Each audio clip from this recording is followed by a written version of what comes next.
మరి మొన్న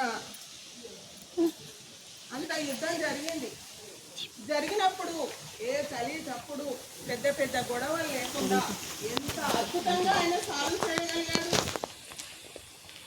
ఆయనకి ధైర్యం ఎక్కడి నుంచి వచ్చింది, జ్ఞానం ఎక్కడి నుంచి వచ్చింది, ఈ సమయ స్ఫూర్తి ఎక్కడి నుండి వచ్చింది, ఇది మనం గమనించాలి. ఒక వ్యక్తి ఎదిగిండు అని అంటే ఆ వ్యక్తి ఎలా ఎదిగిండు, ఎందువల్ల ఎదిగిండు, ఏం చేస్తే ఎదిగిండు అని మనము శోధించాలి.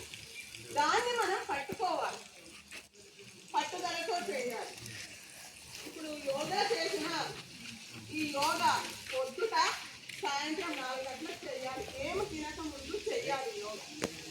యోగా చేస్తే ఆరోగ్యవంతంగా ఉంటాం. హాస్పిటల్కి వెళ్ళాల్సిన అవసరం లేదు. అనారోగ్యం అనే సమస్యనే మనకు రాదు. ఇది ఎవరి కోసం చేయాలి? మన కోసం మనం చేసుకోవాలి. ఇప్పుడు సార్ చెప్పింది కదా, సార్ కోసం కాదు మనం చేయాల్సింది. ఇది మనం గమనించుకోవాలి. అవేర్నెస్, ఒక వ్యక్తికి అవేర్నెస్ ఉండాలి. నా గురించి నేనేం చేస్తే ఆ వ్యక్తిలాగా ఎదుగుతా అనే పట్టుదల మనకు ఉండాలి. ఆ పట్టుదలతోని మనం చేయాలి. ఆ పట్టుదల లేనప్పుడు ఇలాగే నవ్వొస్తుంది, లైట్గా తీసేస్తాము, దాన్ని వదిలేస్తాము.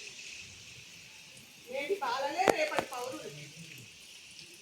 ఈ దేశాన్ని మార్చే వాళ్ళు మీరే. మీరు ఎలా ఉండాలి?